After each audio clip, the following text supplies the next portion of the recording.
I'm going to show you exactly how to make this DIY closet organizer with drawers. So this closet organizer is inexpensive and it's really easy to customize to fit any standard size closet.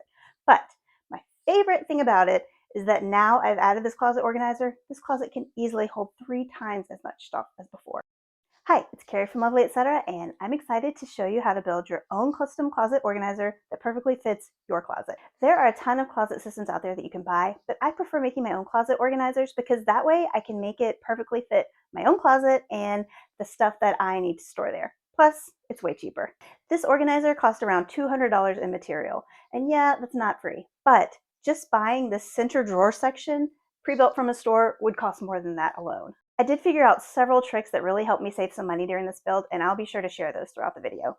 Now, if you're looking for a simpler closet organizer build that takes less time, is easier to build, and is even cheaper, I have another closet organizer video that you're going to want to check out. The overall design is pretty similar, but skipping the drawers saves a lot of time and money. This time around though, I'm all about that extra functionality that the drawers add. I do have a written step-by-step tutorial for this closet organizer at my website, lovelyetc.com, that will have lots more details and measurements.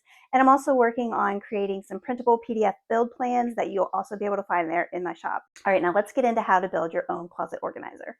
And I'll also be including a few tips for how you can take this closet organizer design and customize it a bit to fit your own needs in your own closet. So here is the closet I'm working on. This is my 12-year-old son's closet, and as you can see, it had a lot of wasted space. The first thing I did was clear everything out and remove the old closet rod and shelf. I chose to use MDF to build my closet because right now where I live, MDF is significantly cheaper than plywood. But that is not always the case. There's been times in the past when I've done a price comparison and they were basically the same. And in that case, I typically choose plywood. I have used MDF several times in the past for other closet organizers, and honestly, I'm a big fan. It's super smooth. The boards are always straight. You don't have to pick through the pile to find a decent board like you sometimes have to do with plywood at home improvement stores. So MDF is a great choice, and I've never had any issues with it holding up over time. As I was figuring out my design for the closet, I used painter's tape so I could really visualize how everything was going to work together and make sure that my measurements made sense. And then I started cutting all my MDF to size. Once I had all the main pieces cut, I constructed the center section of my organizer using pocket holes. Personally, I prefer, whenever possible, to prime and paint my pieces before installing them, but you can do it either way.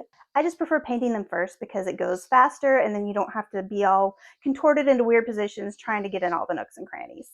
This section in the middle is going to have 2 shelves on the top and then 5 drawers below that. Before moving the center section into place, I cut out that section of the baseboard at the back of my closet using a oscillating tool. If you don't want to change your baseboards because you don't want to alter anything permanently, you can also just cut a notch in the back of your vertical supports instead. That's what I've done other times, and it also works great. So once your center section is in place, you can add the shelves on each side. I'm using 1x2 boards to support the shelves on the wall sides of each of my shelves. You want to make sure you either nail these into studs or use good anchors because they are going to be supporting your shelves. Then you can set your shelf in place, and for the center supports, I just pre-drilled holes and screwed directly through the vertical supports into my shelf boards. Those screws are not going to be visible once you have your drawers in place, and that's just a really simple way to keep a nice streamlined look. As you go, just be sure you're using your level to make sure that everything is nice and straight. I added 2 extra shelves to one side of my closet because for this particular closet, we need lots of shelf storage and not really that much room for hanging clothes. You can adjust this to fit whatever meets your needs better. You can have shelves all the way up the side if you want, or you can just stick with 1 shelf at the bottom of each side for shoes and leave the rest open if you have lots of long hanging things you need to add. So next I added my top shelf. So pro tip, it's really hard to get your top shelf up into place once everything else is already secured. So it's probably a better idea to do that a little earlier in the process and also maybe have a second person to help you out. Once I had my shelf up there, I used 1x4 supports on each of the wall sides to help support the shelf so that it was nice and level and wasn't bowing. And also those 1x4s are where you're going to attach your closet rod brackets later for your hanging clothes. I attached the top shelf to my vertical supports using a nail gun, and then I anchored that shelf to the wall. So in the past, I haven't specifically anchored other closet organizers. But in this case, since there are drawers, which is going to make the whole thing more front heavy, and also it's going to be in a kid's room, and kids are more likely to leave all the drawers open at the same time with stuff hanging out, it can be a tipping hazard. So I decided to go with best practice and anchored the whole thing to the wall. Okay, so the next step, building the drawers. I'm building 3 larger drawers and 2 smaller drawers. There are several ways to build drawers. I chose to keep my drawers really simple. I built easy drawer boxes using pocket screws and wood glue. This is a super easy way to build really sturdy drawers. As you can see, I pre-painted the parts that will be visible when the drawers are open. If you're using plywood, you can skip the paint, but I used a mix of MDF and plywood scraps, so paint was definitely a must. Don't worry about the pocket holes on the front of your drawers. They'll be covered by the drawer fronts in the next step. I cut drawer bottoms from 1/4-inch plywood and attached them to my drawer boxes using wood glue and a nail gun. And now we're ready to install the drawers. I chose to buy my drawer slides online because they were so much cheaper than buying them at my local home improvement store.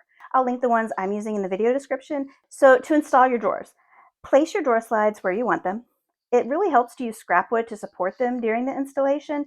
You want to be sure that they're level, and then you can pre-drill holes and attach them using the included screws. Then you can move your drawer into place. Again, you can use some scrap wood to keep it at the correct height. Once you have your drawers at the correct height, you can slide them out just a little bit and screw in the first screw on each side and then slide them out a bit more and do the other two. Again, make sure it's level. Whenever you're building something with drawers, it's even more important to make sure that everything is level just so that everything slides well and nothing's getting stuck. All right, next up, the drawer front. You're going to cut these out, and then to install them onto your drawers, the easiest way is to start by drilling holes into each drawer front for the hardware you're going to be using later. So I used this really awesome hardware jig. This was my first time using it, and I was pretty thrilled with how much easier it made placing the hardware. Once you adjust it for your first drawer, you can drill the holes in the same spot on every drawer front really fast, which saved a lot of time. To install your drawer fronts, start by putting some wood glue on the back of your drawer front and then get it correctly lined up exactly how you want it. Then you can use the hardware holes that we already drilled to temporarily screw the drawer front to the drawer box. Then you can open the drawer, and from the inside, you can screw the drawer boxes to the drawer front with the screws that will be there permanently because they'll be on the inside and they won't be seen. Then you can remove those temporary screws and install your actual hardware. I got these awesome handles from my local Habitat for Humanity Restore. It's one of my favorite places to find hardware, light fixtures, all kinds of stuff. These were only $1.50 each, which is a major steal.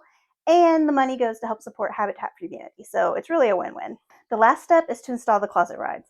I attached my brackets to the 1x4s that I added earlier on the edges as well as to the center section of my closet organizer. For the closet rod itself, it's easiest to use a wooden closet rod so you can cut it to the exact size that you need for each side. And this is another sneaky way where you can save money. At my local Lowe's, wooden closet rods were $27, which is a lot. But a wooden dowel that's the exact same size as the closet rods was only $10. And yeah, the closet rods were made out of a nicer wood than the dowel, but functionally, it's going to do the exact same thing. So I bought my $10 closet rod, brought it home, I stained it with a nice medium wood stain, and now it looks great. So here is my finished closet. I am so happy with how it turned out. It really put all of that wasted space to use, and it can hold so much. My closet is 84 inches wide. If your closet is a little bit larger or smaller than that, you can simply adjust the measurements for each of the shelves on the sides, and I have information about how to do that along with a written step-by-step tutorial over at my website. If you're looking for more inexpensive DIY closet ideas, check out my more simple DIY closet organizer video or my DIY closet storage shelves videos next. And if you haven't, I'd love for you to subscribe to my channel, Lovely Etc., where I share inexpensive DIY ideas for creating a home that you love. See you next time.